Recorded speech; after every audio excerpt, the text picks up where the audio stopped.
todos. A graça e a paz sejam com todos vocês. Amém. Para mim é um privilégio, uma honra estar no JMC nessa noite, principalmente para participar da primeira semana teológica. Isso é fazer história, né? Primeira semana teológica. Além do tema que vamos tratar hoje à noite, sobre o Espiritismo, na sexta-feira nós trataremos sobre o mormonismo. O tema, mais precisamente, na sexta-feira à noite é: o mormon é meu irmão de fé? Então nós vamos trabalhar essa pergunta e vamos ver a que conclusão chegaremos na sexta-feira à noite. Também eu optei hoje à noite, não por apresentar uma palestra como de costume se apresenta, mas eu gostaria de tratar mais sobre o que as pessoas nos últimos anos no Brasil têm pensado em relação ao kardecismo. E aí vocês vão ver algumas informações, algumas pesquisas que surgiram e como nós vamos fazer uma análise à luz da Bíblia. Levo também em consideração que a primeira semana teológica de vocês, ela tem também um cunho evangelístico. Pelo cartaz eu vi que há um interesse também em como compartilhar o Evangelho com essas pessoas. Então, na medida que eu for lendo aí, o nosso amigo aí, por favor, você vai mudando na medida que eu for lendo. O Espiritismo moderno surgiu em Hydesville, nos Estados Unidos, com as irmãs Margaret e Kate Fox, Catalina Fox. As duas eram ainda crianças quando, em 31 de março de 1848, aconteceram as primeiras manifestações na casa das meninas. Ruídos de pancadas foram ouvidos na casa da família Fox. Depois, móveis passaram a mover-se de uma parte para outra. Kate e a Margaret criaram um sistema de comunicação com o suposto espírita, um sistema parecido com o sistema Morse. Elas batiam, davam as pancadas e os espíritos então respondiam. As notícias do fenômeno se espalharam e sessões espíritas começaram a ser realizadas por toda parte, tanto nos Estados Unidos quanto na Europa. O Espiritismo tem Allan Kardec, a sua principal estrela. Seu verdadeiro nome é Hipólito Léon Denisard Rivail. Ele nasceu em Lyon, na França, em 3 de outubro de 1804.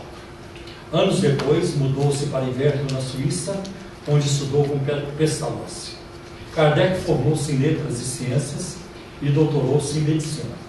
Em 25 de março de 1856, numa sessão espírita, Kardec recebeu, através de uma médium, a informação de que dali por diante, um espírito denominado A Verdade seria o seu guia espiritual. Aliás, um nome bem sugestivo. O Espírito de Verdade vai guiar você daqui por diante. O livro, em 18 de abril de 1857, Kardec publicou o Livro dos Espíritos, uma obra contendo mais de 1019 respostas às perguntas feitas aos espíritos. Outras obras foram publicadas depois: o Evangelho segundo o Espiritismo, a Gênese, o Céu e o Inferno, o Livro dos Médiuns, o que é o Espiritismo e obras póstumas. Todas essas obras mencionadas e produzidas por Kardec, elas estão publicadas num só volume. As obras completas de Kardec, hoje é possível comprar num só volume.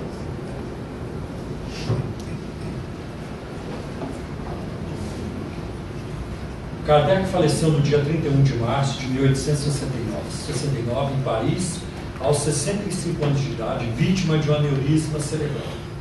E na França, hoje, o número de espíritas, berço do espiritismo, o número não passa de 1000 pessoas. Também eu não tenho informações concretas de que Kardec tenha cometido suicídio, embora às vezes circula esse dito por aí, mas ainda não encontrei uma fonte confiável que possa provar isso. No Brasil, o espiritismo faz grande sucesso e tem várias facetas.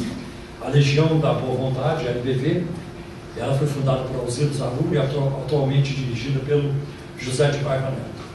O Alzira Zaru, quando fundou a Legião da Boa Vontade, a proclamou ser a quarta revelação, porque a primeira revelação aconteceu com Moisés, A segunda revelação foi com Jesus, a terceira revelação com Kardec. Então, depois de Kardec, surgiu o LBV, afirmando ser aí uma quarta revelação. Além dessa forma de espiritismo, tem o racionalismo cristão, o círculo esotérico da comunhão do pensamento e o espiritualismo relacionado a Umbanda, o culto afro, candomblé, quimbanda, a macumba. E esse tipo de espiritismo ele tem muitas variações, vertentes. Por exemplo, no Rio Grande do Sul é chamado de Batu, no Maranhão, tambor de Mina, no Haiti é chamado de Vodou, e Cuba é chamado de Santeria. E isso aí são raízes religiosas diretamente ligadas à África e que se misturam com as crenças indígenas, com a pagelança. Os números do espiritismo são expressivos: 16 mil centros espíritas, 2 milhões e 300 mil pessoas seguem o espiritismo, e estima-se que um total de 20 milhões de pessoas esteja ligado a essa religião. E os dados estão aí para vocês, de 2010. Por que o espiritismo tem tanto sucesso no Brasil? Bom, o espiritismo cresce no Brasil pelos seguintes motivos. Primeiro, que o Brasil é um país místico e obcecado com o sobrenatural. Como o coração latino-americano, e principalmente do brasileiro, é inclinado para crendices, para simpatias, superstições, todo tipo de crença. Como dizem os pregadores atuais, a terra fértil.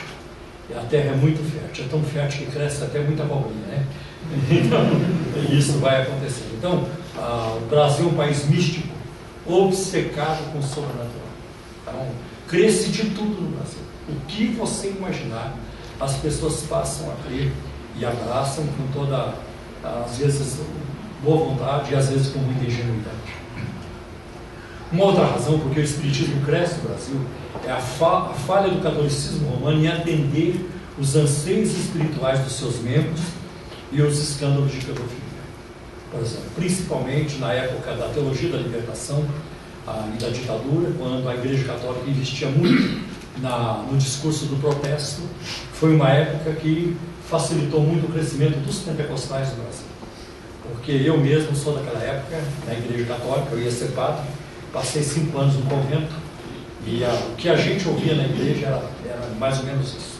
Era o preço da gasolina muito caro, o preço da cebola subiu também, e era um discurso puramente social.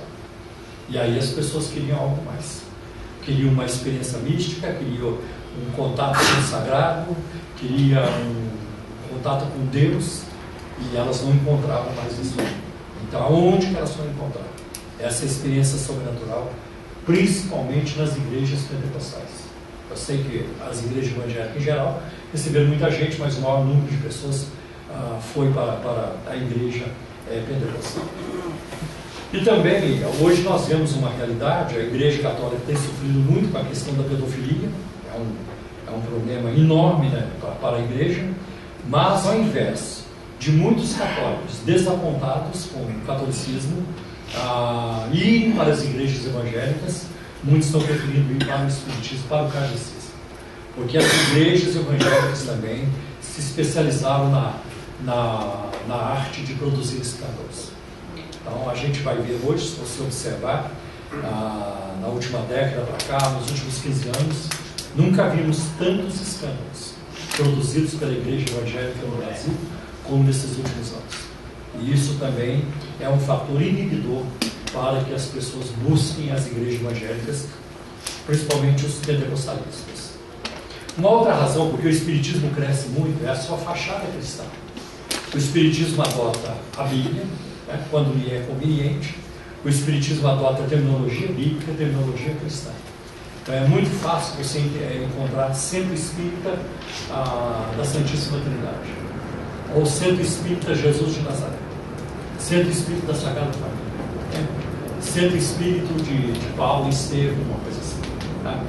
Então usa muita terminologia bíblica ou cristã, e isso facilita muito a atrair as pessoas por causa da religiosidade católica do povo brasileiro. Uma outra coisa também que leva muitas pessoas ao espiritismo é o aspecto consolador do espiritismo. Quando uma família perde um membro, né, seja por assassinato, doença, uma coisa assim, e a perda, o luto é uma coisa muito difícil, muito séria. Então, as pessoas imediatamente começam a procurar o centro espírita para verificar como está o estado daquela pessoa. Então, a mulher que perdeu o marido, e ela está com uma dor enorme da separação, difícil fazer esse luto. De repente, uma amiga ou alguém, um vizinho, olha, o seu marido está aparecendo lá no centro. Aparecendo não, ele está descendo lá no centro. E ele disse que quer falar com você. E ela, que nunca foi disso, não é sua praia, ela acaba indo para lá. Né? E lá vai ter contato com o suposto marido. Pode até fazer perguntas para ele. Né? Olha, você está bem? Eu estou muito bem, estou muito feliz. Né? Eu estou muito feliz. E aí onde você está? Aqui é um jardim muito bonito. Né? Só falta uma coisa aqui para completar a minha felicidade. É você aqui. E aí eu me ligo, né? Aí vocês já imaginaram o que pode acontecer. Então existe o aspecto consolador. Por exemplo, quando a Daniela Pérez foi assassinada pelo Guilherme de Paula e a sua esposa, a Glória Pérez foi logo lá no Chico Xavier para indagar o que tinha acontecido. E outros médicos começaram também a dar informações sobre a Daniela Pérez. Ela começou a falar em vários centros espíritas. E uma das mensagens que a Daniela Pérez trouxe é que o Guilherme de Pádua não tinha culpa nenhuma. Nem ele nem a esposa tinha culpa nenhuma. Que as pessoas é que escolhem como vão morrer. Somos nós que decidimos como queremos morrer e como vamos morrer. Tá? Aliás, então ela diz que ela tinha uma dívida que tinha que ser paga, e essa dívida foi acertada, e que o Guilherme de Pádua foi usado, e ele não tinha culpa nenhuma. Bem, se a moda pegar, daqui a pouco ninguém vai ter culpa mais. Né? Então foi a dentista lá no ABC que escolheu morrer queimada lá no sofá. Né? Foi o garoto Vitor Hugo que escolheu também, eu quero chegar em casa hoje e encontrar o assaltante que me mate. Só roubar não basta, eu quero morrer desse jeito. Então isso é um papo muito furado, isso não tem a ver. Tá? E o lamentável é que nós vamos encontrar hoje pessoas de classe média e muitas de classe média alta, tá? Com uma boa bagagem intelectual e que estão dispostas em acreditar nessas coisas. Então existe o aspecto consolador do espiritismo. Né? E por último, por que as pessoas procuram? Porque o ser humano sempre vai procurar. O ser humano não vai escapar dessa busca, dessa procura, porque isso é de fabricação. Você e eu fomos fabricados assim. É o que está em Eclesiastes 3:11. Deus colocou no coração de todo ser humano o anseio pela eternidade. E não tem jeito. E as pessoas vão buscar. Elas podem até negar que não querem, não creem, não acreditam, mas a busca existe. Então, quando alguém vai para uma balada, essa pessoa está buscando. Quando alguém vai para a garrafa de uísque ou de vinho para se embriagar, é uma busca. Quando alguém vai para um motel, é uma busca, e assim por diante. As buscas nunca vão deixar de existir. Só termina na pessoa de busca. Né? Agora, propriamente dito, vou entrar no pensamento mais moderno dos espíritas. Em 3 de julho de 2006, a revista Época publicou em sua edição 424, nas páginas 66 a 74, uma reportagem de capa intitulada O Novo Espiritismo. A revista afirmou que esse novo espiritismo no Brasil tem o rosto da top model Raica de Oliveira, namorada do craque Ronaldo. É um espiritismo que se distancia dos corpos que se movimentam sozinhos sobre mesas brancas, das operações com canivete sem anestesia do médium Zé Arigó e das sessões do exorcismo coletivo. Segundo a revista, esse novo espiritismo procura apresentar um lado menos místico e mais racional. O espiritismo vem crescendo, principalmente entre os jovens de classe média. No site de relacionamento Orkut já existem 366 comunidades sobre espiritismo e outras 808 quando se busca a palavra-chave espírita. O IBGE calcula que o Espiritismo tem 20 milhões de adeptos no Brasil, sem contar os que o professam como segunda religião. Além de Raico Oliveira, a revista cita outras celebridades que aderiram ao Espiritismo. A atriz Cleo Pires, que herdou a fé de seu pai, Fábio Júnior, e o tenista Gustavo Kirchner. Como explicar a adesão da classe média brasileira ao Espiritismo? De acordo com o artigo, há 3 razões principais. A primeira razão é que a doutrina espírita se baseia num conjunto de ideias muito bem sistematizado, sendo, portanto, passível de aceitação racional. E guardem bem essa expressão, passível de aceitação racional. O artigo informa que quando Allan Kardec codificou a doutrina espírita, deu-lhe o revestimento científico. Essa roupagem racional garante o sucesso do espiritismo no mundo moderno. É o que afirma o presidente da Federação Espírita Brasileira, Nelson Mazotti. Razão e fé não estão em polos opostos. Cremos em algo lógico, não místico. Seria difícil seguir uma religião que não estimula a discussão e o conhecimento. A segunda razão é a flexibilidade da doutrina espírita. Os novos adeptos desse novo espiritismo são avessos aos fundamentalismos, hierarquias, exigências na atitude, na forma de se vestir ou cobrança financeira. Em outras palavras, os adeptos não querem se envolver com uma fé que exija compromissos e entre eles o financeiro. A terceira e principal razão para o sucesso do espiritismo no Brasil é a forma como a sua doutrina trata a questão da morte. Segundo Allan Kardec, é possível, após a morte, voltar a este mundo muitas vezes para se redimir dos pecados cometidos nas existências passadas. Trata-se da reencarnação, morrer e voltar num outro corpo. Tal crença não é exclusiva do espiritismo. O budismo e o hinduísmo também apregou algo semelhante.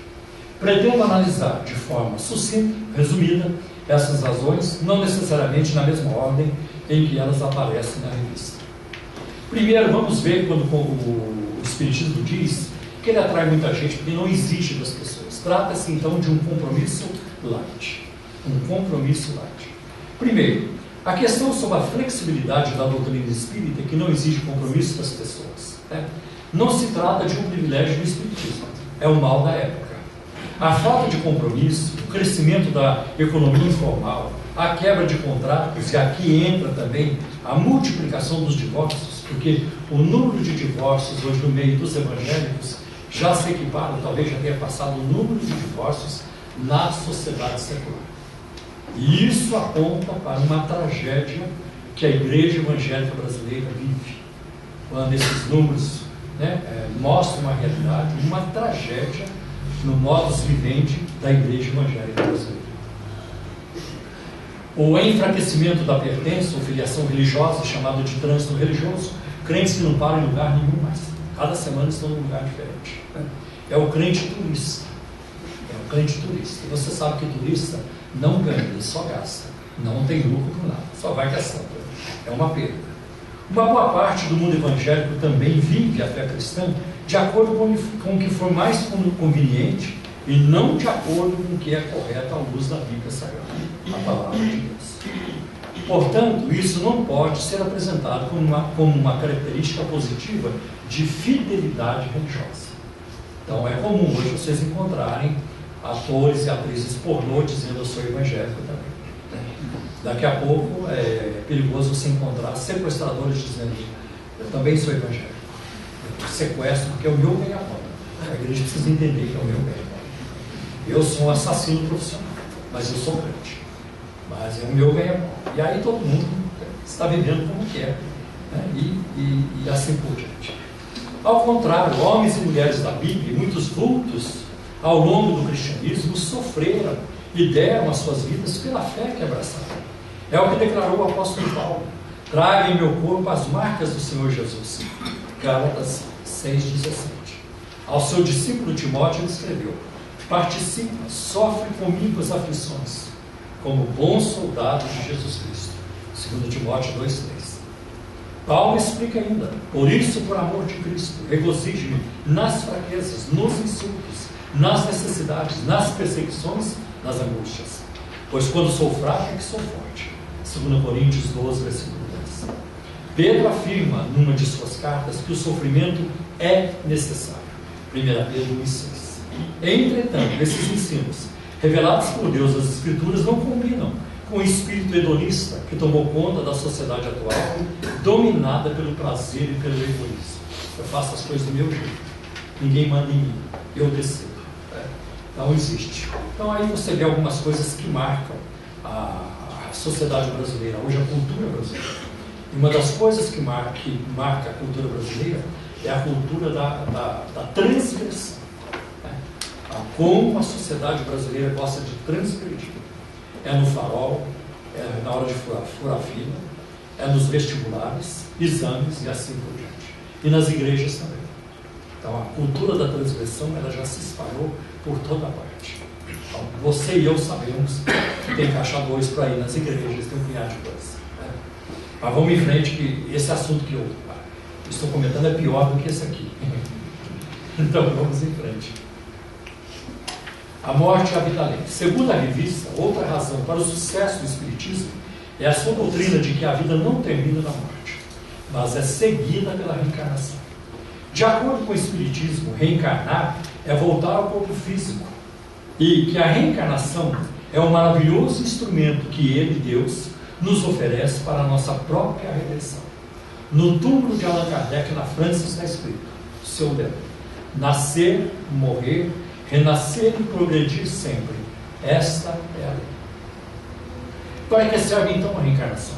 Eu tenho várias declarações de Allan Kardec e de outros expoentes do Espiritismo, quando eles dizem, para que serve a reencarnação? Pus algumas aqui. Segundo o Espiritismo, ela serve como um meio de purificação de pecados e progresso contínuo até a perfeição. O objetivo da reencarnação é, pois, expiação, prova, melhoramento progressivo da humanidade. O alvo de cada existência é que o espírito procure redimir as faltas e os males cometidos na vida anterior. Toda falta cometida, todo mal realizado é uma dívida contraída que deverá ser paga, se não for em uma existência, sê-lo-á na seguinte ou seguintes. É impossível conciliar a doutrina da salvação e purificação de pecados apresentada na Bíblia Sagrada com a crença reencarnacionista.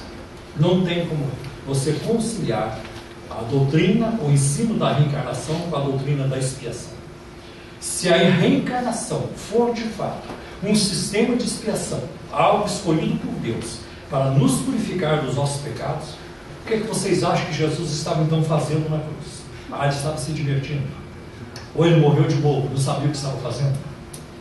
Ou não sabia o que estava fazendo ao morrer numa morte tão cruel? Sem dúvida que não. Pois até mesmo o Espiritismo considera o mais elevado de todos os mestres. Então, como é que o mais elevado de todos os mestres não sabia por que estava? A Bíblia ensina a impossibilidade da reencarnação ao comentar sobre o tratamento que Deus deu ao povo de Israel no deserto. E isso está no Salmo 78, versículos 38 e 39. Contudo, Deus foi misericordioso, perdoou-lhes as maldades e não os destruiu. Vez após vez, conteve a sua ira sem despertá-la totalmente. Lembrou-se de que eram meros mortais, brisa passageira que não retorna. Uma outra versão diz, um vento que passa e não volta. E também nós vamos ver em 2 Samuel, capítulo 12, versículo 23, quando Davi, por uma semana, estava orando e jejuando pela criança que nasceu do seu pecado com Betseba.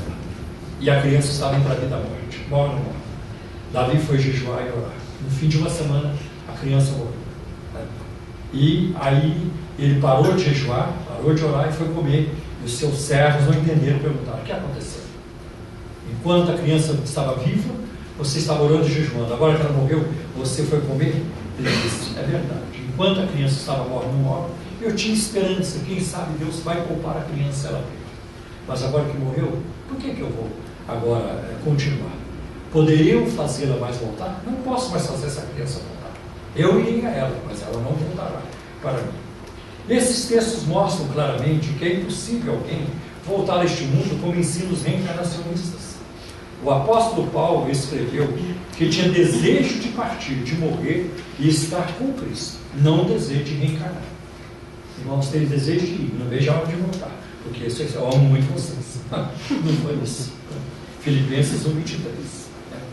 Aos crentes da cidade de Corinto ele escreveu: temos, pois, confiança e preferimos estar ausentes do corpo e habitar com o Senhor. 2 Coríntios 5:8.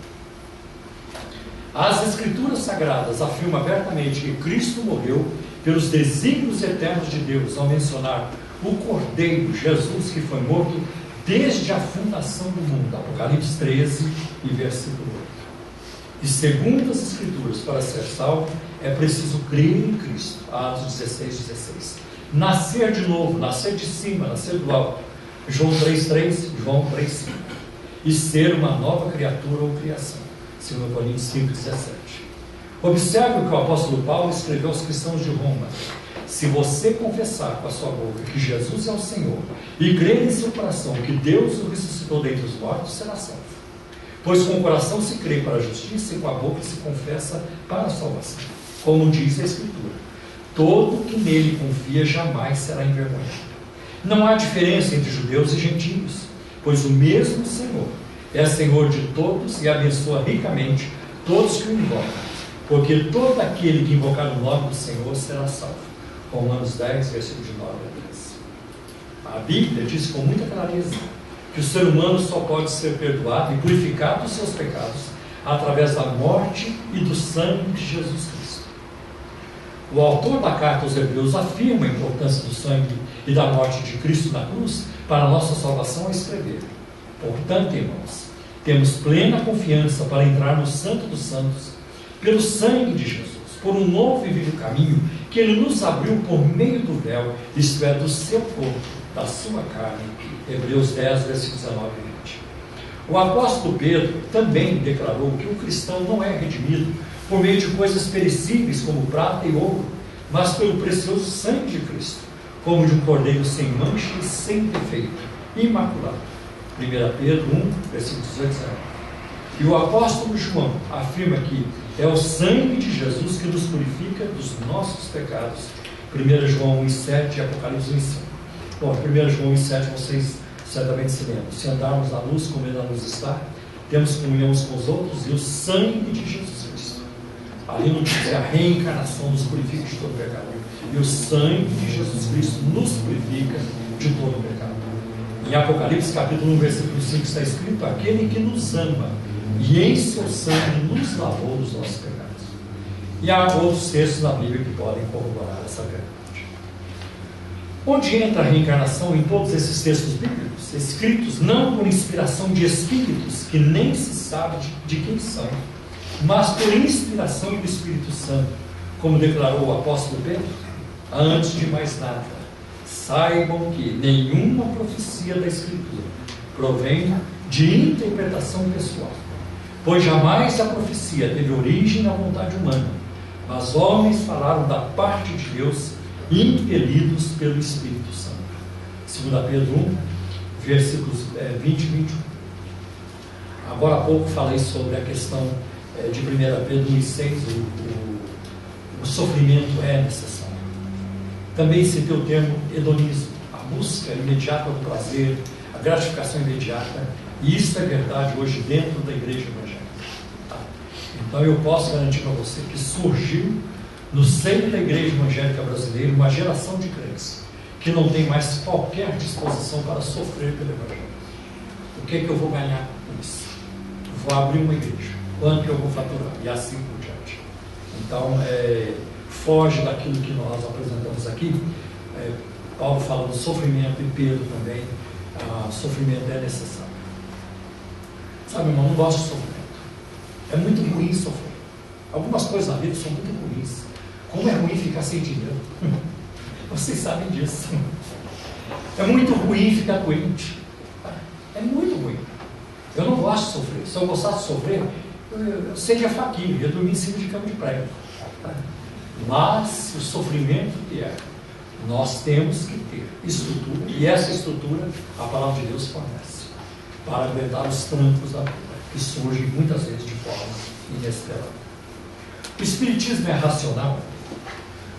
Quanto à doutrina espírita basear-se num conjunto de ideias muito bem sistematizado, sendo, portanto, passível de aceitação racional, isso precisa de uma resposta. O espiritismo procura firmar-se em 3 pilares principais: a comunicação com os mortos, a reencarnação e a salvação pela prática das boas obras. Todos esses pilares do espiritismo são condenados pela palavra de Deus. Sobre a comunicação com os mortos, basta ler Deuteronômio, capítulo 18, versículo 11 e 12. Tá? Entre ti não se achará quem se comunique com os mortos. Isaías 8, 19 e 20. A favor dos vivos, né? Se buscarão os mortos? Uma pergunta retórica implica numa resposta negativa: não, não se busca. A crença na salvação pela prática das boas obras é amplamente refutada nas Escrituras. Basta ler Efésios capítulo 2, versículos 8 e 9. Porque pela graça sois salvos por meio da fé, não vem de vós, é dom de Deus, não vem das obras para que ninguém se glorie. 2 Timóteo 1,9 repete, e Tito também fala sobre isso, a salvação pela graça. Tito 3, versículos de 5 a 7. Agora, abraçar atrás doutrinas do Espiritismo, claramente condenadas pela Bíblia, pela palavra de Deus, é algo racional? Mas há outras questões intrigantes no Espiritismo. Uma delas é o ensino de Allan Kardec de que outros planetas são habitados. E ele diz, no livro A Gênese, capítulo 6, seção 6, 27, de todos os globos que constituem o nosso sistema planetário, segundo os Espíritos, a Terra é daqueles cujos habitantes são menos adiantados, física e moralmente. Marte seria ainda inferior, e Júpiter muito superior em todos os sentidos. Muitos espíritos que animaram pessoas conhecidas na Terra disseram estar reencarnados em Júpiter. Desculpe, isso está no livro dos Espíritos, capítulo 4, aí, 188, nota 1. Os Espíritos também ensinaram a Allan Kardec que o planeta Marte não tem qualquer satélite, que Saturno só tem um anel formado pelo mesmo material do planeta, e que algumas estrelas, como Sírio, são milhares de vezes maiores do que o Sol. Isso está em Gênesis, capítulos 6 e 27. Ao contrário do que os Espíritos ensinaram a Kardec, a ciência já provou, já descobriu que Marte possui 2 satélites, que o anel de Saturno não é formado da mesma matéria do planeta, e que Sírio tem um tamanho entre 13 a 15 vezes maior do que o Sol, e não milhares de vezes maior do que o Sol. Isso é racional? É lógico que não. Trata-se então de espíritos mentirosos. Mentiram para Kardec. Diante das informações mencionadas acima, pode-se confiar nos espíritos que influenciaram e revelaram as doutrinas espíritas de Allan Kardec? A resposta lógica e racional é não. Se os espíritos por trás de Allan Kardec não são confiáveis quando tratam das coisas deste mundo, de coisas terrenas, muito menos o serão a tratar de coisas espirituais. Se não dá para confiar no que eles falam de Marte, de Júpiter e de outros, como vamos confiar quando eles falam do céu? Então, muito menos o serão ao tratar de coisas espirituais, coisas relacionadas com a salvação da alma e com a vida eterna. Os espíritos também ensinaram a Allan Kardec e outros expoentes do espiritismo, como Leon Denis.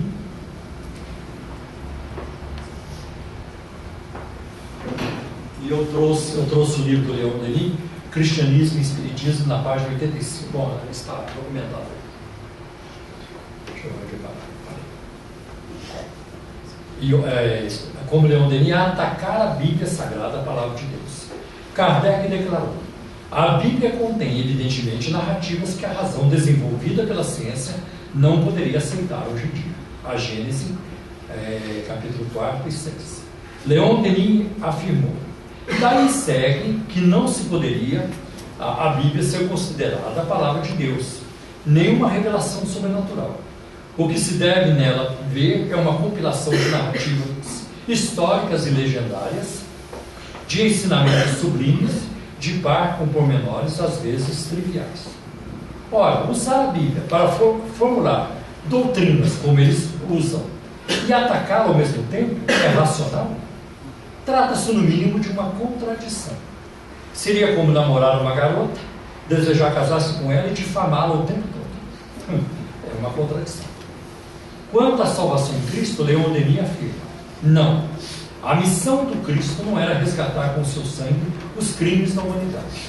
O sangue mesmo de um Deus não seria capaz de resgatar ninguém. Cada qual deve resgatar-se a si mesmo, resgatar-se da ignorância e do mal.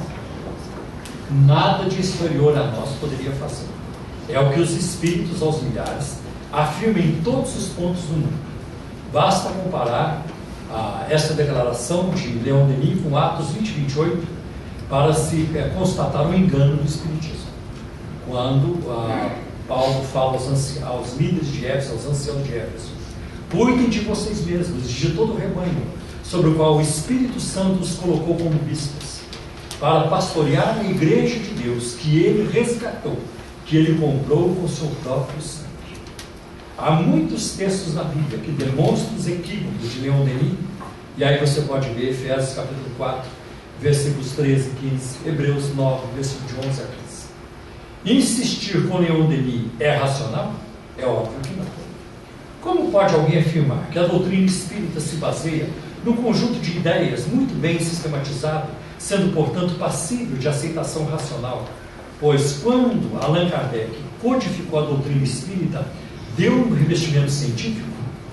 Como afirmar que o espiritismo se vale de uma roupagem racional no mundo moderno, se as suas doutrinas são condenadas pela palavra de Deus? E por que as pessoas não conseguem perceber isso? Por quê? A resposta pode ser encontrada em 2 Coríntios capítulo 4, versículo 4. O Deus deste século, deste mundo, Deus desta era, cegou o entendimento das pessoas, dos descrentes, para que não vejam a luz do Evangelho, da glória de Cristo, que é a imagem de Deus, para que não lhes resplandeça a luz do Evangelho. A salvação é uma revelação de Deus na vida do ser humano. A gente não tem como montar um truque, uma forma para fazer as pessoas se converterem. Ainda não descobrimos isso. Como é que a gente faz isso? Não tem como você fazer isso. Tá? Isso é uma revelação de Deus na nossa vida. É obra do Espírito Santo. Só Ele pode abrir os olhos, a mente, o coração do perdido, do pecador, para ele ter um encontro com o Salvador. É o que Paulo fala em Gálatas capítulo 1. Quando aprove a Deus revelar o seu Filho. Então, a argumentação é boa? É importante? É importante. A gente vai ver isso até na sexta-feira. Você saber nomes, datas, tudo isso é importante. Mas, se o Espírito Santo não estiver por trás disso, nada vai ser feito. As pessoas vão ouvir, não surtirá efeito. E, às vezes, o contrário é verdade. A pessoa nem ouviu muito, mas por uma ação do Espírito, seus olhos são abertos. Então, Deus tem suas maneiras de funcionar, de fazer. As experiências no campo da justificação pela fé, da salvação, elas variam muito. Não tem como você dizer, é assim. Não existe fórmula. Cada momento é de um jeito, cada pessoa é de um jeito. Deus trata da sua multiforme sabedoria, e eu creio que assim, é uma revelação do Espírito Santo na vida da pessoa. O testemunho das Escrituras permanece, afirmando que só Jesus Cristo pode salvar do pecado e da morte eterna. João 14,6: eu sou o caminho, a verdade e a vida, e ninguém vê ao Pai a não ser por mim. E Atos 4,12: e nenhuma outra salvação, porque não há outro nome dado entre os homens pelo qual importa que sejamos salvos, a não ser no nome de Jesus. Eu creio que deve ser, por aí que nós vamos caminhar. Bem, tem muitas doutrinas do Espiritismo, eu pus aí algumas. O Espiritismo pretende ser a terceira revelação, agora a terceira revelação de Deus para a humanidade. Já falei, aí a terceira revelação teria vindo através de Moisés, a segunda através de Jesus, e a terceira através do Espiritismo. Então, observe a palavra de Kardec. Reconhece-se que o Espiritismo realiza todas as promessas do Cristo a respeito do Consolador anunciado. Ora, como é o Espírito de verdade que preside ao grande movimento da regeneração, a promessa da sua vida se acha por essa forma cumprida, porque de fato é Ele o verdadeiro Consolador. Então, quando Jesus prometeu o Consolador, Jesus estava falando do espiritismo kardecista, da doutrina kardecista. Isso do ponto de vista do kardecismo. Isso está em Gênesis 34. O Espírito Santo, de acordo com o grego do Novo Testamento, é outro consolador, é kainos, pelo nome demonstrativo masculino no grego. Né? E o termo consolador, isso aparece em João 14,16 e também no versículo 23. Sendo assim a terceira pessoa da Trindade. Gosto muito de um pensamento de, se não me engano, esqueci o teólogo, não sei se é Wayne Grudem ou Erickson. A Trindade, tente entendê-la e perderá a cabeça. Tente negá-la e perderá a alma. Então não vale a pena tentar. Então, está aí, é a terceira pessoa da Trindade. Jesus é o advogado, 1 João 2,1. A palavra paráclito é traduzida por consolador, advogado, é paráclito. O Espírito Santo não pode ser apenas um ensino, uma coisa abstrata, né? Um conjunto de ideias. A Bíblia apresenta como pessoa, porque ele tem todas as características de uma pessoa. Por exemplo, ele tem sentimento, ele pode ser entristecido, Efésios 4:30. Ele tem vontade própria. 1 Coríntios 12:11 diz que ele distribui os dons como ele quer. Ele tem vontade própria. E ele tem inteligência, com certeza ele ensina. Em 1 Coríntios 2, acho que versículo 10, ele perscruta as profundezas de Deus. Uma outra coisa que nós vamos ver no Espiritismo, a comunicação com os mortos. Eu já falei sobre isso, eu não vou me deter muito sobre isso também, tá? Mas eu quero, um pouquinho mais à frente, falar sobre a reencarnação. É o ponto 4.3. Eu acho que hoje no Brasil, para você ser mais efetivo na evangelização, ao compartilhar sua fé, você vai ter que estar pronto para responder isso, a questão da reencarnação. Porque a nossa sociedade é uma sociedade reencarnacionista. Tá? E outra coisa, grande parte dos católicos creem na reencarnação. Embora a Igreja Católica seja oficialmente contra a doutrina da reencarnação, ela combate a doutrina da reencarnação. Aliás, eu tenho até um livro do Boaventura Kloppenburg, bispo de Novo Hamburgo, não sei se estava ainda. Foi um apologeta católico romano de muitas décadas. Escreveu volumes e mais volumes. Tá? E alguns dos seus argumentos são muito bons, são usados até hoje. Né? Então, mas muitos católicos creem na reencarnação. E é muito interessante que é perigoso hoje você encontrar evangélicos assim também. Porque no passado a gente falava no católico nominal. O católico nominal. Que é aquele que vai batizar, depois nunca mais aparece na igreja. Ele aparece no casamento, quando tem velório, Natal, quando tem alguma festa, ele vai lá para arrematar algum bezerro. Desse jeito do passado. No passado era assim. Eu lembro das festas. Agora, eu nunca esperava um dia conhecer o evangélico nominal. Você é de que? Eu sou evangélico. Mas está aprontando todas. Vai na Seixoneira, vai no Papa Marcelo Rossi, passa lá pela sessão espírita, ele vai em todas. Né? Dupla pertença, tripla e assim por diante. Então, vai se perdendo a identidade. Né? Alguns até afirmam que nós já estamos vivendo numa era pós-cristã, numa era anticristã. Então nós vamos ver essa questão. Lema de Kardec, já vimos, definição. A crença de que a alma se transfere de uma existência física para outra, até que depois de muitas vezes ter vivido aqui na Terra, a alma é liberada da existência terrena e absorvida pelo absoluto. Isso é muito comum no hinduísmo, no movimento Hare Krishna. Né? Existe o conceito da samsara, a roda da reencarnação, e você, só depois de muitas vezes reencarnar, pagar pelos seus pecados, você escapa dessa roda da reencarnação. E dependendo do grupo a que pertence, vai para outro planeta, vai fundir-se com o espaço, com a energia cósmica e assim por diante. Por isso há uma ênfase em muitos grupos quanto ao vegetarianismo. Então, no movimento Hare Krishna, por exemplo, não aceita a questão de comer carne. A primeira coisa que eles vão perguntar para você é: você come carne? Eu como, mas quando eu como um bifinho, você não é digno de conversar comigo, eu quero papo. Então, se você come carne como eu, você come uma picanha, de vez em quando, e outros tipos de carne, né? Então, se ele fizer essa pergunta, a resposta é: isso não vem ao caso. Não é disso que estamos falando. Eu também não vou mentir. Não vou. E aí não serve. Então, eles não comem por quê? Por causa dessa questão da metempsicose, chamada metempsicose, que o ser humano, a alma do ser humano, ela pode ir embora e depois voltar num animal inferior. Então pode voltar num jabuti, numa onça, pode voltar em qualquer animal.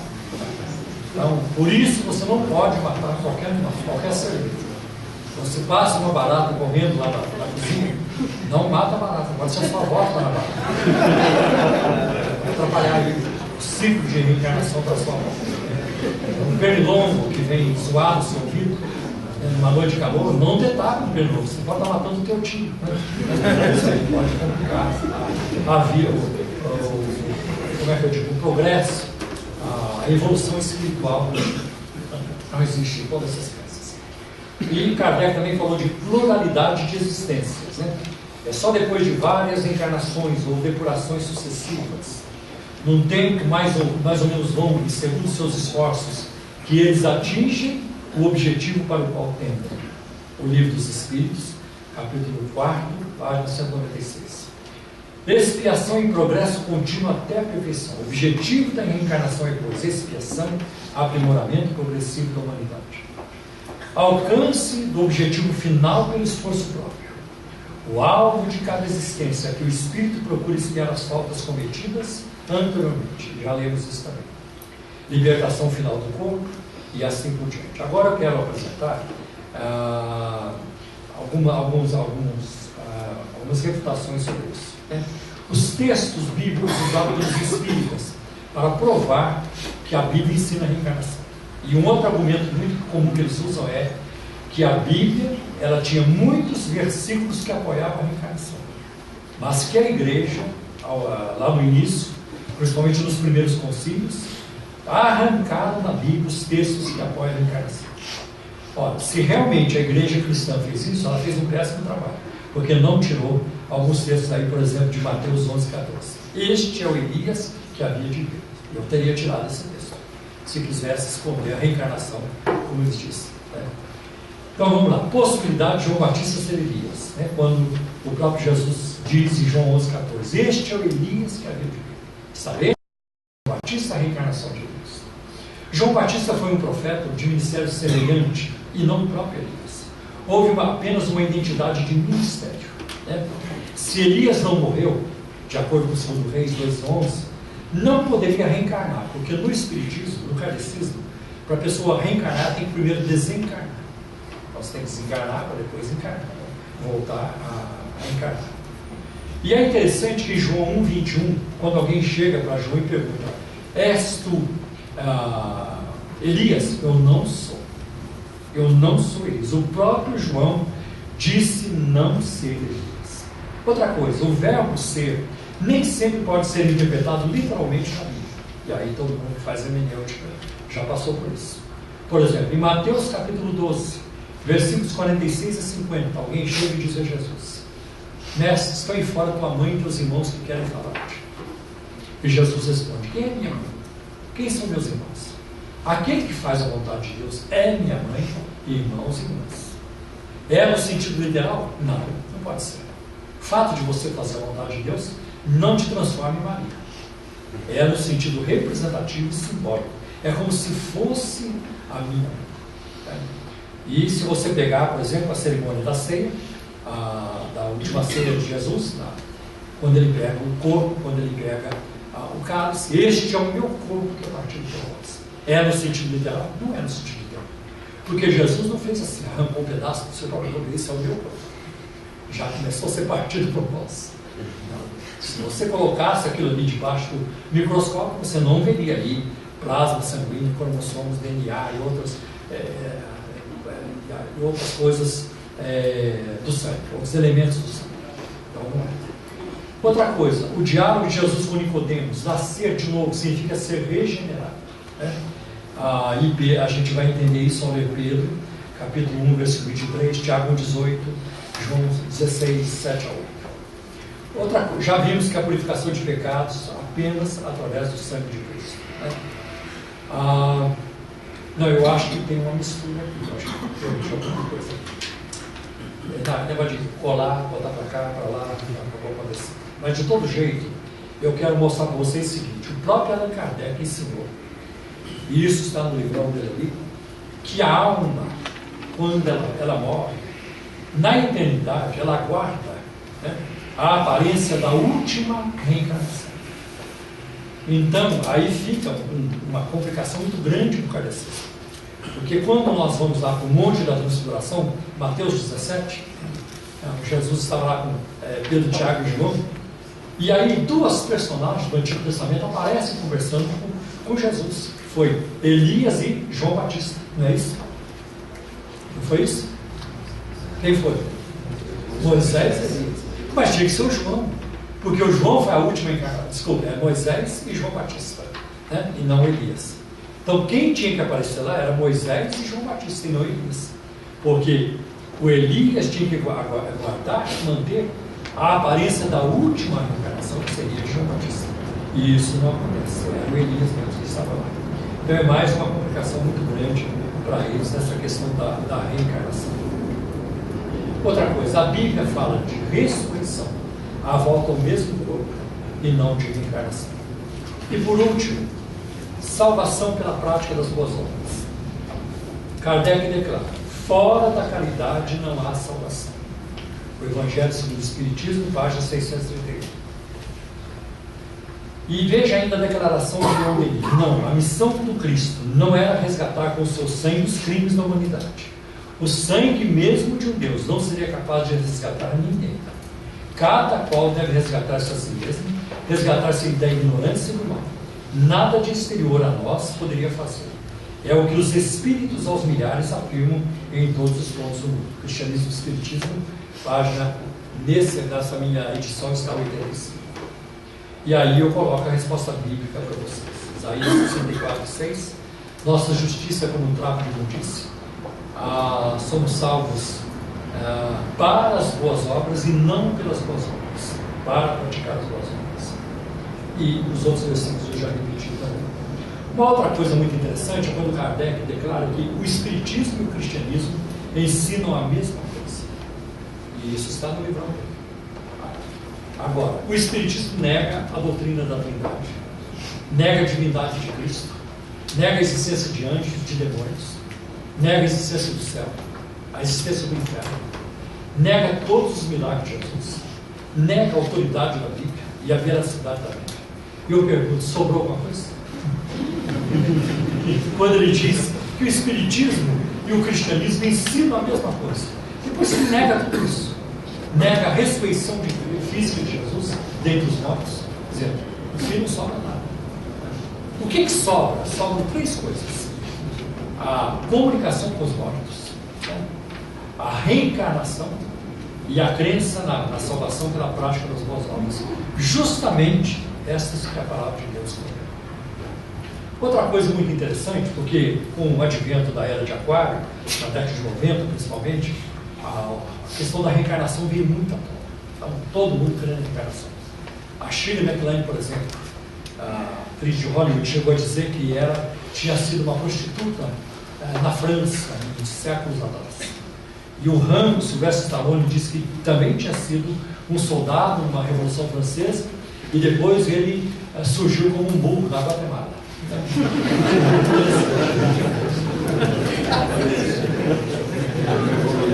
Vai ver que é verdade.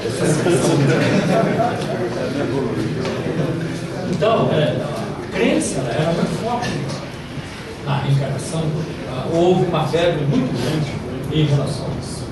E a reencarnação, você volta para você pagar pelos pecados que você cometeu na vida dele. Se isso for verdade, Jesus deve ter sido muito mal numa vida dele, porque como ele sofreu, né? Deve ter pecado muito numa vida dele.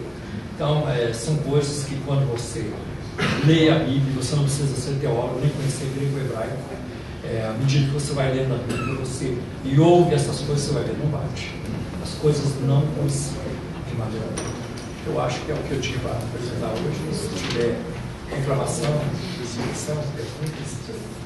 Só um momentinho. Pode caminhar para cá. Eu quero recomendar para vocês Se você realmente quer estudar a reencarnação mais a fundo, tem um livro do Norman Geisler, publicado pela editora Mundo Cristão. A reencarnação, o fascínio que renasce em cada geração. O Geisler, muitos de vocês já conhecem, é um grande apologista. Tem também, isso aqui é muito interessante, o do John Snyder, a reencarnação ou ressurreição. E esse livro é muito antigo, mas a Mundo Cristão ainda publica, do Victor Ernest, Eu Falei com Espíritos. E conta a história de um pastor que ele orou, consagrou sua vida e foi no centro espírita. Ele queria fazer um teste. Lá ele sentou-se à mesa com os demais espíritas, o médium, quando incorporasse, eles iam poder fazer pergunta para os espíritos. E o pastor fez a sua primeira pergunta: Espírito, você crê que Jesus é o Filho de Deus? E o Espírito respondeu com uma voz muito empolada: sim, creio ser Jesus o Filho de Deus.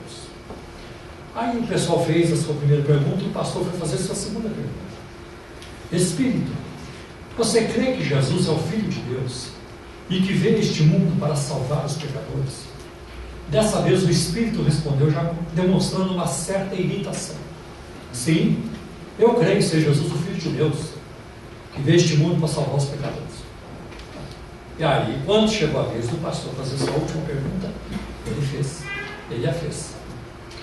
Espírito, você crê que Jesus é o Filho de Deus, que ele vem ao mundo para salvar os pecadores, e que é somente através do seu sangue derramado na cruz que nós temos o perdão dos nossos pecados?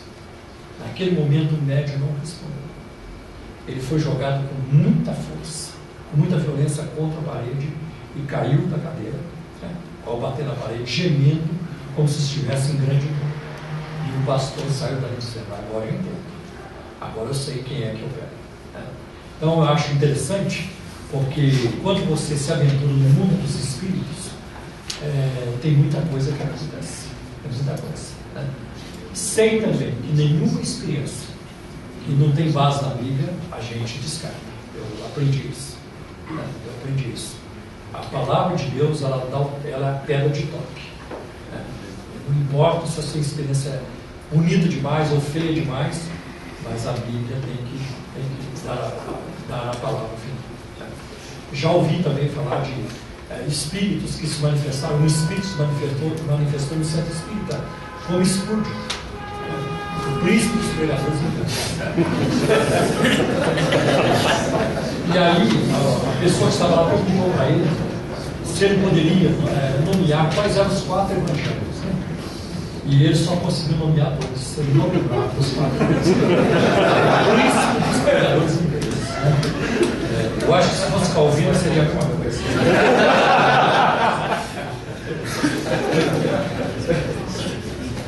Alguém tem pergunta? Aí, antes da sua pergunta, então tem este livro, tem uma impressão nova que a editora fez. Eu quero recomendar também um livro do Israel Belo de Azevedo. Ele publicou um livro muito bom, e assim com essa argumentação mais atual, O Espiritismo segundo Jesus Cristo, da Edições Vida Nova. E tem também um livro da Água Prece, de um amigo nosso chamado Caio Fábio. Nos bons tempos ele escreveu um livro muito bom. Se você puder usar esse livro, vale a pena. O Espiritismo segundo o Evangelho. E ali o Caio usa uma ilustração do peru. Não é do peru, é do peru da ave mesmo. É uma coisa muito interessante. Né? Então vale a pena você lançar mão disso. Tá bem? Eu queria que o senhor pudesse falar um pouco sobre como funciona o espiritismo kardecista institucionalmente. Né, que o senhor falou que eles não recolhem dinheiro. Como é que funciona? As igrejas, pastor não, mas quem são os líderes, como é a evangelização dos espíritas, as livrarias que a gente vê, elas são ligadas a quê? A uma instituição internacional, nacional, como elas aqui no Brasil eu não conheço lá fora, mas aqui no Brasil tem a Federação Espírita do Estado de São Paulo, e ela rege então essas ramificações. Né? Então toda cidade você vai encontrar o centro espírita. Muitas cidades têm livraria, nem todas têm, mas muitas cidades têm. E é claro, os livros são vendidos também. Então, se você for lá no Espiritismo, vai ser vendido. Outra coisa, não existe muita prática de ficar batendo na cabeça do pessoal para dar dinheiro, porque isso já está implícito na salvação, na crença da salvação. Eu tenho que fazer algo para ser salvo. Então, às vezes, dá vontade também de pregar um pouco de salvação pelas obras, né? Na hora de levantar oferta nas nossas igrejas. Né? Então, lá, isso já é dele, é a cultura deles. Então, eu tenho que ajudar. Então, por exemplo, o Espiritismo, um dos seus aspectos muito fortes é a questão da caridade, né? Do amor ao próximo, de demonstrar isso e de viver isso. E eles têm uma razão para fazer isso, porque é assim que eles vão redimindo as suas culpas, né? E eles vão diminuindo a culpa, eles ajudam no processo da reencarnação. Agora, aqui no seminário... Eles têm, por exemplo, na Federação Espírita, se você for lá, todo dia está aberto, tem curso de manhã até à noite. Então, eles têm cursos preliminares, têm cursos mais avançados, cursos de 2 anos, a federação é muito grande, eles construíram um prédio maior há pouco tempo, então tem o atendimento contínuo, pessoas que chegam com problemas, pessoas que chegam com obsessão, aquilo que talvez alguns pentecostais chamariam de possessão, pessoas que chegam muito mal. Então, uma situação muito má. Então, elas vão passar por sessão de descarrego. Eu já participei de uma sessão ali, de purificação, de limpeza. Então, elas passam. Você entra na sala, eles diminuem a luz, fica uma penumbra, e ali tem mensagens, tem comunicação com os espíritos, tem gestos, tem toda uma série de gestos, de códigos que são usados também. Então, tem bolsões onde o espiritismo é mais forte. Por exemplo, no interior de São Paulo, Rio Claro, São Carlos, o espiritismo é muito forte. Então depende de uma família influente que aderiu ao espiritismo, ela começa a propagar muito aqui. Só pela ordem, o nosso irmão tinha pedido a palavra aqui. Reverendo, podemos afirmar que se processa nos centros espíritas, comunicação com os mortos, processo diabólico? Processo Diabólico. Olha, mesmo Allan Kardec, ele afirma que não dá para saber, quando entra em contato com o espírito de um morto, se realmente acredita. O Kardec fala sobre isso. Então, um espírito, por exemplo, que se apresenta como São Pedro, nós não sabemos se realmente é São Pedro que ele fala. Júlio César. E isso é muito interessante. Quase todos, ou todos os espíritos que se manifestam numa sessão espírita, ou no channeling, na canalização, que é o domínio aí da área de Aquário, hoje com um novo nome chamado Nova Espiritualidade. Então, geralmente, eu sou Júlio César, eu fui Cleópatra, eu fui Catarina de Médici, sempre gente famosa, fui o Papa tal. É muito difícil você, um espírito se identificar. Eu fui em Garim, lá no sul de Minas, então, eu fui em Tropeiro, lá no Mato Grosso. É muito difícil, geralmente são grandes vultos. É uma coisa que a gente questiona também. Então não dá para saber. Agora, eu creio assim. Um outro argumento muito importante, nós não podemos esquecer. Muito importante. Um argumento que o kardecismo usa. Se Deus proibiu a comunicação com os mortos, então ela é possível. Senão Deus não teria proibido. Se Deus disse não matarás, é porque é possível matar. Senão, para que ia colocar isso também? Não roubarás, é porque é possível roubar. Então esse é o argumento que eles usam. Mas existe uma resposta para isso. Por que Deus proíbe a comunicação com os mortos? Eu creio que Deus proíbe a comunicação com os mortos pela mesma razão que Ele proíbe a idolatria. Existe mais de um Deus? Claro que não. Nós sabemos, a Bíblia declara isso no começo ao fim. Há um só Deus. Então, quando o Deus da Bíblia proíbe a idolatria, por acaso ele está com medo de perder Ibope para os concorrentes? Eu vou perder minha turma vai para lá. Não, ele sabe que não tem. Você pega Isaías 44. Há outro Deus além de mim? Não. Não há outra rocha que eu conheça. Então por que Deus ele proíbe a idolatria? Porque o Deus da Bíblia sabe que por trás da prática da idolatria existe uma atividade demoníaca. Essa é a mesma razão. Por essa mesma razão, ele proíbe a comunicação com os mortos. Porque na comunicação com os mortos há uma prática demoníaca. ao envolvimento dela. Para mim, isso é muito claro. Eu vou esperar no reverendo. Sim. Você vai pôr. Escolhe os mais fáceis. Pela ordem aqui, nosso irmão, depois a viúva. Pastor, uma pergunta que tem é o seguinte: com o sofrimento, eles creem que eles são melhorados, eles se avançam, eles se desenvolvem mais, é isso? Isso. E para quem ajuda o sofrido, ele também cresce. Toda boa prática, toda obra de caridade, conta ponto. Então, se alguém vem pedir para mim alguma ajuda e ele está certo, ele é desenvolvido, ele se desenvolve com isso, entre ele e eu é preferível que eu seja o beneficiário. Então eu devo ajudar. É uma forma de raciocinar. Eu devo ajudar, é isso? Deve ajudar. E se eu ajudo, ele deixa de sofrer. Pois é, aí aumenta, quanto mais conta para você, fica para ele. Eu ia falar algo, deixa eu ver se eu não me esqueci, sobre essa questão. Agora me fugiu. Vamos ver se vamos. Essa questão de reduzir isso. Né? Sim, eu me lembrei. Por exemplo, hoje tem coisas que acontecem na vida da pessoa que é reflexo de uma vida anterior. Por exemplo, uma pessoa que tem enxaqueca, ela sofre muito com dor de cabeça. Tudo indica que na vida anterior ela foi um carrasco, que ela cortava a cabeça das pessoas. A pessoa que tem muita dor de perna. Então isso significa que ela deu muita butinada nas pessoas. Se for um jogador, ele foi muito desleal no jogo, então hoje ele está pagando. Então, os males da vida refletem os pecados de uma vida. E aí, a dívida vai ficando cada vez menor. Até que um dia você fica livre dessa dívida. Mas é que você que tem que explicar.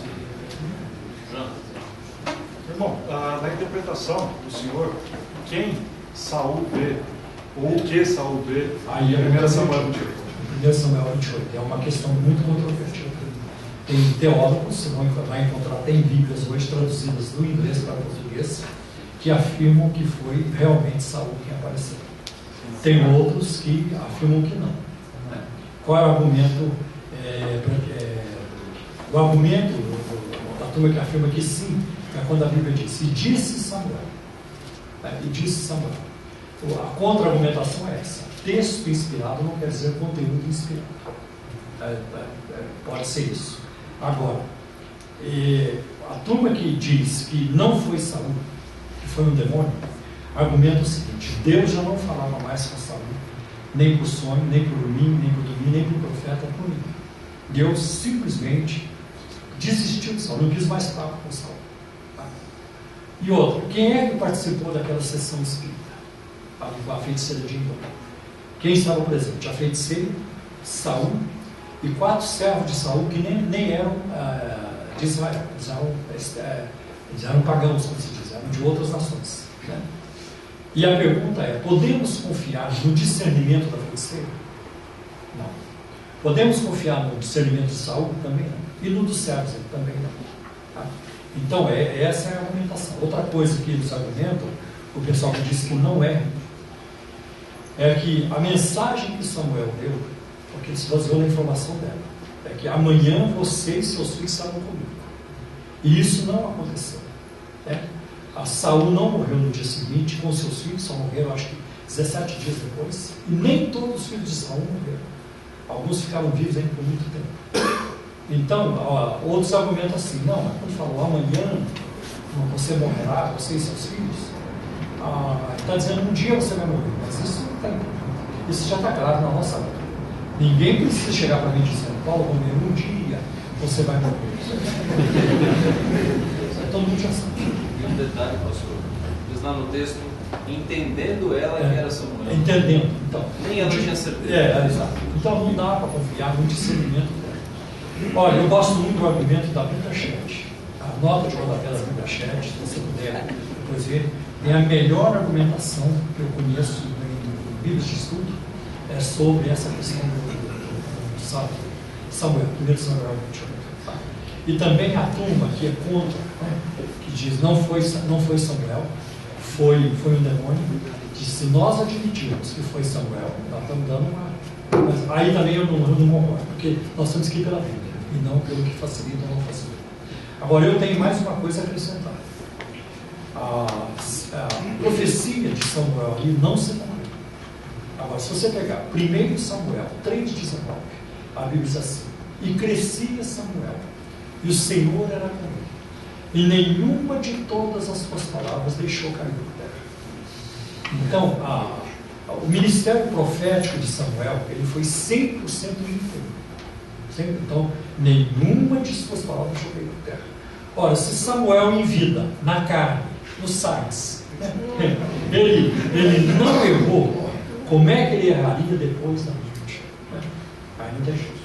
E depois, é muito claro, e até no Novo Testamento, essa impossibilidade de se comunicar com quem morreu. Você vê no Monte da Transfiguração, os discípulos falaram com Jesus, eles não falaram com Elias, e nem Pedro não falou com Elias e nem com Moisés, falou com Jesus, porque Jesus é Senhor de lá e de cá, não tem limite para ele. Tá? Veja assim. Aqui, o nosso irmão. Só duas colocações. Eu quis comentar sobre o livro dos Espíritos, onde Kardec fala de espíritos que reencarnam para fazer pegadinhas, para enganar os seus médiuns. Isso está escrito no livro dele. E sobre a inserção de práticas espíritas no neopentecostalismo. Olha, isso existe. O Kardec afirma isso, que tem espíritos que são travessos, espíritos que ainda estão muito mal na evolução, espíritos, por exemplo, uma das formas que o kardecismo ensina é que quando uma pessoa ela desencarna e ela demora muito para voltar, é porque ela não está bem espiritualmente. Tá? Então essa espera é para fazê-la sofrer mais ainda. Então se a pessoa é muito boa e tudo, ainda tem alguns papagaios, um pouco, uma dívida muito grande, ela volta logo. Então, a nossa pergunta que cabe aqui é: então Moisés era terrível, porque quase 2000 anos depois ainda estava lá, não tinha reencarnado ainda, uma coisa assim. Então, Kardec admite isso. No espiritismo de culto ávio, por exemplo, no candomblé e outras vertentes, são os eguns, os espíritos mortos, que são espíritos sem luz, e esses podem também causar muitos males, e isso na concepção deles. Penso vocês que acreditam nisso. Eu passei por lá, então eu tenho que falar a linguagem que eles falam. Agora, práticas do espiritismo, do neopentecostalismo, elas abundam, né? São muitas. Por exemplo, pega o caso da Igreja Universal do Reino de Deus. Quando a Igreja Universal surgiu, ela surgiu como uma igreja muito controvertida. A Universal, que fazia sessões de exorcismo na TV, era passado na TV, vocês sabem disso, né? Pegava a pessoa pela cabeça, as mãos assim, né? E geralmente esses cultos eram realizados na sexta-feira à noite, era vigília. Por quê? Porque era o momento do trabalho, também no terreiro, é o momento mais forte do culto ávio, é a sexta-feira à noite. Eles faziam justamente nessa hora. E aí a Universal começou a envolver elementos do culto ávio. O que os sociólogos e teólogos esperavam? Gente, assim mesmo. Quando o movimento surge, ele surge mesmo, é doido, está muito novo, infantil. A Universal não é nem adolescente ainda. Calma, daqui a pouco vai entrar nos eixos, vai se tornar uma denominação normal, como caminhou a Assembleia de Deus. A Assembleia de Deus no início era controvertida, mas depois ela tomou um rumo diferente do que a Universal tomou. Não aconteceu. A Universal ela piorou. Então aquelas práticas que ela tinha de endemoniamento, exorcismo, que para mim, em muito caso, não é possessão demoníaca, é mais um comportamento aprendido, porque as pessoas se comportam todas iguais, para mim é uma carência afetiva. A pessoa que está no meio da multidão, ela sabe que se ela entortar o rosto, ela será tirada da multidão, ela será elevada a uma plataforma, ela vai ter holofote. vai ter televisão e vai ter o líder que vai tratar pessoalmente com ela. É uma posição muito privilegiada. Então, pode, tem muita coisa que é carência emocional. Então, a Universal depois introduziu mãe de imposto. Eles não usam a expressão mãe de santo, porque eles temem processos, né? Porque a IUD já sofreu muitos processos. E por último, um dos mais grotescos aí que ela introduziu foi a sessão de descarrego. Abertamente ela diz sessão de descarrego. Né? Não é da CIA, né? Ou não é da IUD, não é da Record. Bom, aí, então, nisso aí não progresso. Tanto que, na minha forma hoje de pensar, eu falo isso onde eu vou, estejam filmando ou não, para mim a IUD não é uma igreja evangélica. Ela é uma empresa disfarçada de tempo. Por que eu falo isso? Porque tem um livro de um advogado chamado Gregory Valério. E esse homem foi advogado na Universal por muitos anos, defendeu o Edir quando ele esteve preso. Ele era rico, deu todos os bens para a igreja, todos os bens. E ele escreveu esse livro chamado Deus Justo, o homem que venceu na justiça a Igreja Universal do Reino de Deus. Ele recuperou muita coisa que ele deu para a igreja. Escreveu esse livro e na sentença do juiz, o juiz e uma juíza, e os próprios juízes escreveram isso. A Universal é uma empresa disfarçada de tempo. Hoje, o Gregory Valério é professor na Universidade Federal de Sergipe. E eu tenho esse livro dele. Então, lamentavelmente, essas práticas entraram. Mãe de imposto, mesa branca, até os pastores vestidos de branco. Então, tem muito disso. Tem muito disso. Eu digo assim, a igreja brasileira é uma igreja infantilizada. Porque criança é que gosta de pegar. Criança gosta de coisa para pegar. Tem que pegar. Bota uma criança no braço, ela já vai pegar o brinco, já vai pegar o óculos, já vai pegar o negócio do cabelo, ela vai pegando tudo. E a igreja brasileira, uma boa parte dela é infantil, ela quer pegar, gente, me dá um brinquedo, precisa dar um brinquedo para casa. Você consegue botar a criança para refletir? Não consegue. Você não pode virar para uma criança de 2 anos, vai lá para o quarto, vai pensar, vai refletir no que você fez. Depois nós vamos conversar. Você não faz isso com a criança. Então essa questão de refletir, de pensar, tem que ser para a gente mais crescida. E a igreja brasileira não cresce nisso. E não há interesse. Tanto que você vai ver que no neopentecostalismo, o que as igrejas precisam? De um salão com 2 banheiros. É um feminino e um masculino. Ela não precisa de sala para criança, nem para adolescente, não tem estudo. São 5 a 7 cultos por dia. Muitos de vocês aqui que são pastores sabem da carga que é alimentar a igreja com a palavra de Deus. Não é fácil, gente. Não, eu vivo isso. Você pregar na quinta e mais uma vez no domingo é muito pesado. Preparar, a menos que você vai encher linguiça. A menos que você vai com um pouco encher linguiça. Agora, como é que você se prepararia para 5 a 7 cultos? Não há qualquer interesse em ensinar a Bíblia. Os versículos são os mesmos. Dá e sermos dados, uma medida recalcada, sabe?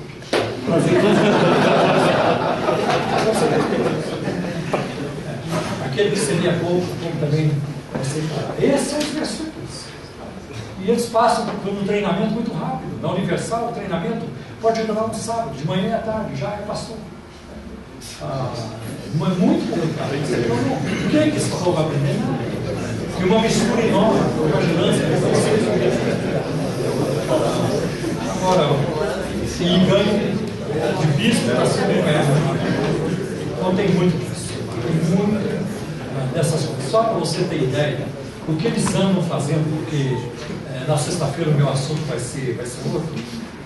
Uma das últimas novidades agora no campo neopentecostal é a unção do esquecimento, a unção de Manassés. Porque o nome Manassés significa agora eu esqueci. Então a mulher chega na igreja, eu sei onde isso está acontecendo, tem um lugar aqui em São Paulo e outro em Belo Horizonte. E ela diz, pastor, meu casamento está destruído, acabou, meu marido me traiu. Calma, irmã, nós vamos ministrar a vida da irmã agora, a unção de Manassés. E aí ele ora e ministra. E eu não sei por quê, mas vai até 7. Manassés 1, Manassés 2, Manassés 3. 4, 5, 6, 7. Ora, ministro, e termine perguntando: irmã, teu marido algum dia te traiu? Não, pastor, meu marido nunca me traiu. Está vendo? Olha a unção de Manassés. Caramba, o que vai ter de marido levando suas esposas lá para receber? E o que eu acho mais grotesco é que com uma oração a pessoa passa a acreditar em uma mentira. Nem lá o Jerônimo Loff, lá de Belo Horizonte, fez isso com o drogado, o fumante. Olha, eu fumo muito, quero parar de fumar. A unção de Manassés. Terminou. Irmão, você algum dia na sua vida fumou? Não, eu nunca fumei. É verdade. Você já pensou? Alguém que matou? Eu matei alguém. Vamos ministrar a unção de Manassés. Aí o ministro matou alguém na sua vida? Não, eu nunca matei. Aí vai para o tribunal. Gente, não sei o que é isso aqui. Aí vai para a cadeia, gente, também não sei o que é isso. É bem complicado. Então, a mente neopentecostal, ela não obedece à lógica. O Brian, depois o nosso irmão atrás. Pastor, se um amigo aqui o senhor estivesse evangelizando, convidasse para ir a uma sessão espírita, o senhor iria? E se sim, qual seria o seu comportamento lá? Olha, eu já fui muitas vezes. Até como pastor mesmo, já fui pesquisador. Tem algumas coisas que eu não faço. Por exemplo, eu não oro no terreiro e não rezo no terreiro. Eles têm a reza deles lá, então deixa eles fazendo. Eu não quero entrar no mesmo espírito. Essa é o seu grande lance. No terreiro, por exemplo, tem orações que são parecidas com as nossas. Pai Nosso. Então, o Pai de Cima dele, ele reza o Pai de Cima. Eu não rezo. Eu fico lá, estou lá com meu caderno, de anotações, eu estou pesquisando. Outra coisa que eu nunca fiz no terreiro, nunca comi no terreiro. Porque a Bíblia fala de comida consagrada a ídolos. Eu não quero dessas implicações do meu lado. Então eu não faço. Agora, eu acho assim, se ele convidar você para ir, para você, você pode dizer, eu irei, mas depois se você for na igreja. Se for um espiritismo mais light, agora coisa pesada, eu não tenho estômago. Por exemplo, eu não teria estômago para participar de um trabalho aqui em Banda, ou mesmo no Candomblé, onde existe sacrifício de animais. É muito ruim. Um boi morrendo, um cabrito, um bode, assim por diante. Para mim é um negócio asqueroso. Não é muito a minha praia. Mas uma coisa mais light, tudo bem, eu vou, mas depois você vai. Eu acho que seria assim. Ok. Reverendo, qual o argumento que os kardecistas utilizam para defender o portal do esquecimento? Como podemos contra-argumentar com versículos bíblicos? Tal do quê? Do esquecimento. Portal.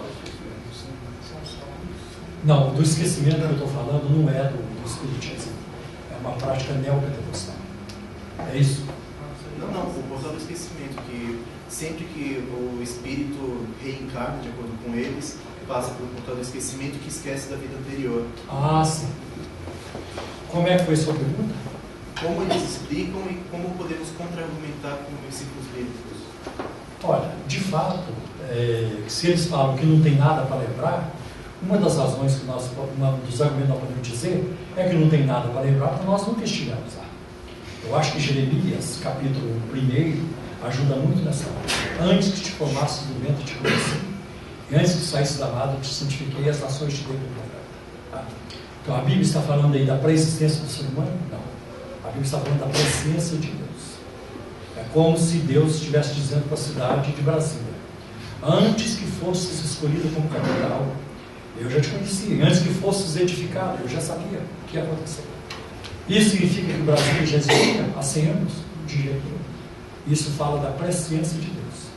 Aliás, é um texto que os mormons usam também, para dizer que nós já existíamos numa vida anterior. Então, não há possibilidade de nós termos vivido uma vida anterior. No caso de Zacarias, capítulo 12, versículo 1. Esse texto me ajuda muito.